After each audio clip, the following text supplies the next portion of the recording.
PD Beats here from Popternative, speaking to Kyle Anderson from the band Brand of Sacrifice. Welcome back to the show, man. It's so good to see you again. Thanks for having me back. It's been a while, and the one thing I kind of love about music in general, but specifically with Brand of Sacrifice, because you guys have such an amazing fan base from all around the world, is I just feel like whenever you put out, a new EP, which you guys put out a couple months ago, or like a new music video or everything, the lead up to it is like an event, right? Like you post like the teaser and everything. That's pretty cool, right? That's like a new thing as well. Where like the music is not just an event, the leading up to and like campaign. 2 weeks out, we're putting a new music video. Is that cool to see from your perspective?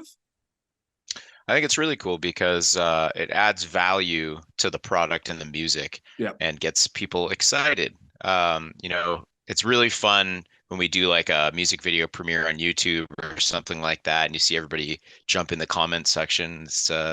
It is an event. So I think it's important to do that. It also raises awareness to the song too. So absolutely. The new EP that came out a couple months ago, I mean, I always found it interesting with extended plays because there's less songs. So the selection process is going to be a little bit different in terms of a full record where you could put like 10 to 12 songs up. What's that like for Brand of Sacrifice in terms of what's going to be put on the EP? What's going to maybe be like, hold it off maybe for the new record? Like, what's that kind of like when you guys are talking about what's going to be on certain kind of extended plays and such?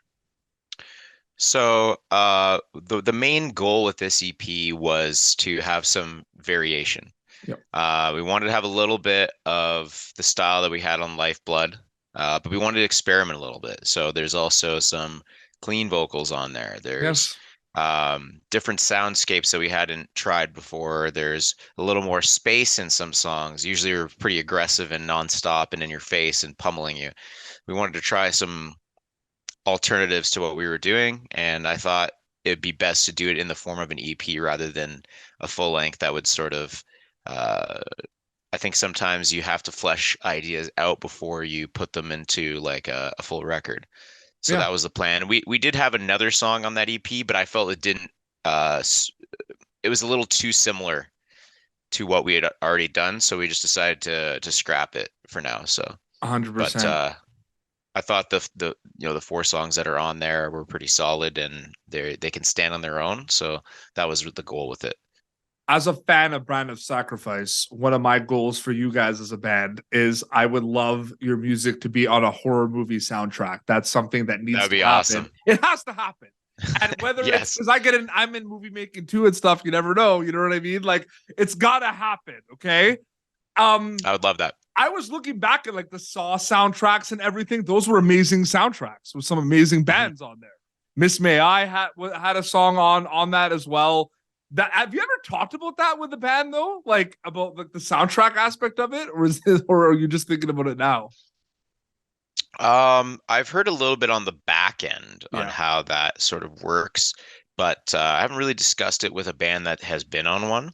I didn't even realize that Miss May I was on one of those soundtracks. So I have to talk to Ryan, their bass player slash singer. He's a great friend of mine. But I think that'd be really cool. And I think we have certain songs that would fit really well in something like a Saw. Eclipse. Okay, I'm telling you, I have plans in my mind about what horror movie endings Eclipse with like the kid choir part like that. I'm telling you, man, like we got to make it happen. It has to happen. Eclipse is the horror movie song because it's crazy because even like the non-horror movies, it was an event going to buy the soundtrack for the Spider-Man movies because you would buy the soundtrack and it had all these songs on there that were of all these bands that you listened to. So there was this really cool tag team and everything. And no, that's just what I thought about as well. Lifeblood kind of comes out and you guys did that really good in terms of marketing that, putting out a few singles before. I mean, that's kind of the standard practice of putting out a record. But I think the marketing campaign of Lifeblood, in my opinion, based on what I saw on your social medias, really elevated the release and I think got people talking about it. What was that kind of like in talking about actually marketing it with the record labels and everything, getting that out to the masses? Because I feel like the marketing release of Lifeblood was a big deal. It was a very comprehensive plan of getting that record out. Sure. So for Lifeblood, we were actually unsigned for that. Okay. So that was a So that was all you self-release. guys basically. It was all in the band and our great PR, our publicist Charlie. We kind of would jump on calls and have ideas about, how we wanted to market certain things. So we did like we gave away a PlayStation 5. Yeah. There's a whole bunch of cool stuff that we did. We had a live stream for the record as well that, I built a whole custom interface for and everything. We had all the band members on it. You did like the live set, like the full. Yeah, we did a live stream. Mhm. And it was just like we would listen to each song and kind of explain what went on with that. We also built like a VR website where you could explore this like escape from the album artwork and Okay. unlock song clips and stuff like that. So we tried a lot of different cool aspects, and the fans were super into that. Wow. Gave away a lot of different stuff as well. So That's so crazy to me, man. Like I generally feel like uh that always interests me as well. You did like a collaboration with like a clothing company at some point too, right? yeah, so I actually own a clothing company with Leo, who's also in Brand of Sacrifice, Yes. called Shibori Threads. And so we've done collaborations with tons of bands, Lamb of God, Kill Switch, I So that's you. Prevail. I did not know that was you That's guys. That's yeah, awesome. I did that's not. that's us. So That's awesome. yeah, How we've also important was done. that though to do many things? Like you know how it is. You've been in bands for a long time, and like the After Image days. Like it's important to have many kind of things going on at once, right? Definitely. I think you have to wear a lot of different hats if you want to be successful in this industry. Yep. You can't just be a singer or just play a guitar. You got to find your strong suits and utilize them for the band. Yeah, 100%. And I find it interesting too because I gotta get some of that merch. I gotta figure that out. Are you still is the Brat? Can I get the Brand of Sacrifice stuff still? Like, is that available? So what we do is we have the model is that it's limited drops. Okay. So it's live for 1 week and then it goes away forever. Okay. It's that kind of thing. But there's going to be lots more Brand of Sacrifice drops. Okay, good. I So will keep my eyes open because I think I missed my chance that last time. What would you say is your favorite thing about being part of Brand of Sacrifice? I feel it's a big I, question, but I feel like you've been doing it for a while, so maybe you know what you love the most about being in a band. um, I think it's actually two things. The first Yep. thing is producing and creating the music, the artistic side of it. Okay. That's a lot of fun.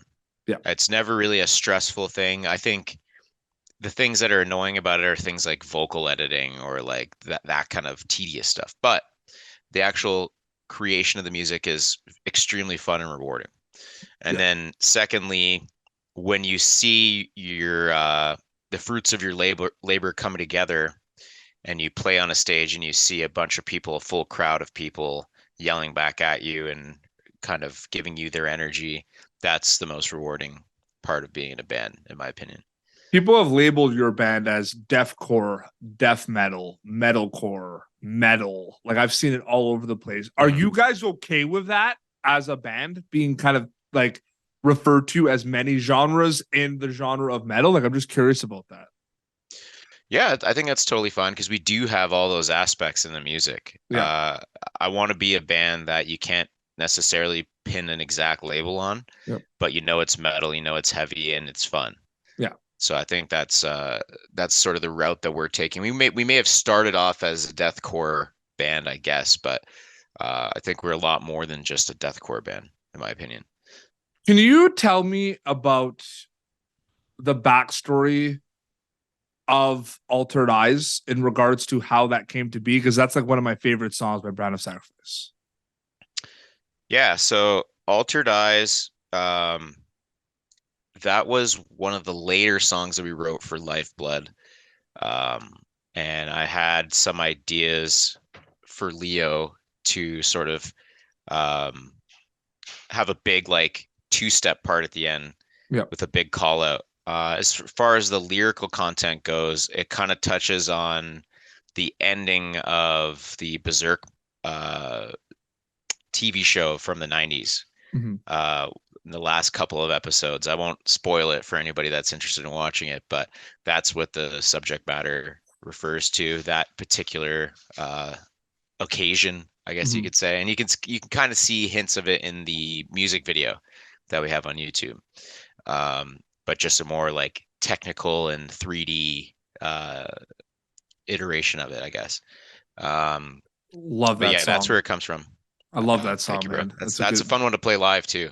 Yeah. I mean, I think Eclipse is like the song. I just because it's funny because I literally listen to Eclipse every day because I'm a big Oh yeah. I'm a big like I walk a lot and like Mhm. exercise and everything. So you have your playlist, and I'm kind of a routine guy with that stuff. And like Eclipse is on that playlist. So like I literally Oh yeah. listen to your band every day, if you think about it. That's Oh, crazy to that's think awesome. about though, right? Like some people Yeah. listen to your band all the time. Like it's never gonna not be surreal, right? It's crazy to think about because, you know, you don't really think about that perspective as much. You try to just put it out in the world and hope people enjoy it. And Yep. I really appreciate when I meet people on the road and they tell me how the music has impacted them. I use this to get my new PR in the gym. I listen to this when I walk, or, this helped me during a difficult time. And I always Yeah. tell them, like, thank you for sharing that with me. Like, that means a lot to me. And, I'm in a very privileged position to be able to tour this music. It's this crazy music that is very niche, and be able to talk to the people that are intaking it. So I think Charlie awesome. obviously would be someone better to ask because this is more like a marketing PR question. But what I've noticed is, Mhm. Brand of Sacrifice right now on Spotify has over 700,000 monthly listeners. But what I've noticed specifically is you guys were able to really become like this very popular global like metal band, which I think is really cool to see. There's fans from all over the Thank world you. that love your band. What do you think like was kind of like the recipe of that? Was it just kind of like taking advantage of the fact that like a lot of people have access to music now in this age? Like I'm just curious about that a little bit. Because like it is like, do you agree with me? You do have like a global fan base. There's people from all around the world that Yeah. love your music. I think as far as like Spotify Yep. growth goes, it's a combination of timing, the right songs, and then also collaborations help too. Collaborations like We Came as Romans. Yeah, we did a collaboration with We Came as Romans, Dark Bloom, where we sort of reimagined their song, and that was very successful. We did a whole tour. We actually played the song with them as well.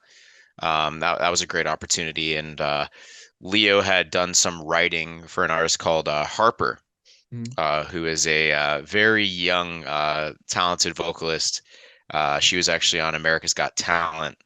She did a Spirit Box rendition where she did heavy Yes. vocals on TV, which is cool.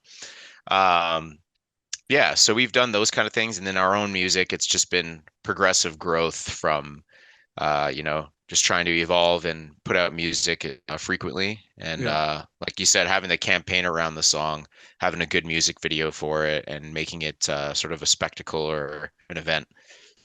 Does it also excite you though that the possibilities are endless because Brand of Sacrifice is such a global band? Like that's like one of the coolest things, right? I mean, you guys are from Canada and everything, but like Mhm. you're a band that people can like go see live. You tour like you're gonna be in Europe soon and everything. Like that's pretty cool to think about. The sky is the limit with the global component of it. Yeah, I think so. It's just a matter of getting the music in people's ears. Obviously, the internet is the best way to do it. Yep. But then you have to make an impact when they see you. And, I've heard a lot of people say, hey, I actually like Brand better live than I like them on recording, which I think is cool. Yeah. Obviously, I'm very proud of our recordings too, but I want people to have an experience live as well. And it's a great opportunity. We were playing a number of European festivals that we've never played before, and I'm hoping to gain some new fans and turn a few heads with how we play live. And they can find all that on like the social media and like the Brand of Sacrifice website, right? Yeah, yeah, yeah. Awesome. And We're are you guys we've got all aware? the dates there. Do you guys run the Facebook group for Brad of Says that you because there's a really cool Facebook group that I'm part of. of all these Brand of Sacrifice fans. It's actually pretty decent size too. It's pretty cool. Like there's like a Facebook that was actually group. that was the Brandon One's Facebook group, and that came up from the Lifeblood album cycle. Was one of the ideas to put that together, and we will give both Shibori Threads drops and Brand of Sacrifice drops to the fans ahead of time. Give them content that you can't find anywhere else. Okay. And then they have direct access to be able to chat with us on certain occasions as well. So I'm in that group too. And I remember like when we did our first interview, like I posted it there and everyone was like, oh my God, I love it. And like after we talked about something, we talked about like anime and then like I had like a whole conversation with like other Brand of Sacrifice fans. It was pretty cool that there was like a group. Like there's the Facebook page, but like this is the group, which is pretty cool. Kyle, so great catching up, man. Thank you so much for coming back on the show. I really appreciate it, dude. Thanks again for having me. Always a pleasure to chat with you. And I do have to say, man, thank you for your music, man. Seriously. I really mean that. Honestly. Thank you for what you do. Yeah, no, I appreciate that. And no, there's so yeah, they could like the newest EP is available wherever you listen to music, right? So they could check that out. That's right. Yep. And Brand of Sacrifice, you put Brand of Sacrifice.com. It's everywhere. So that's awesome. Well, this has been Pop Alternative, youtube.com/PopTurner for previous episodes. Until next time, it's just Kyle from Brand of Sacrifice and PD Beats signing off. Thank you for tuning in to Popternative. Make sure to check out our past episodes of Popternative on YouTube. Be sure to like Popternative on Facebook and follow us on Twitter. This has been an Autograph Communications production.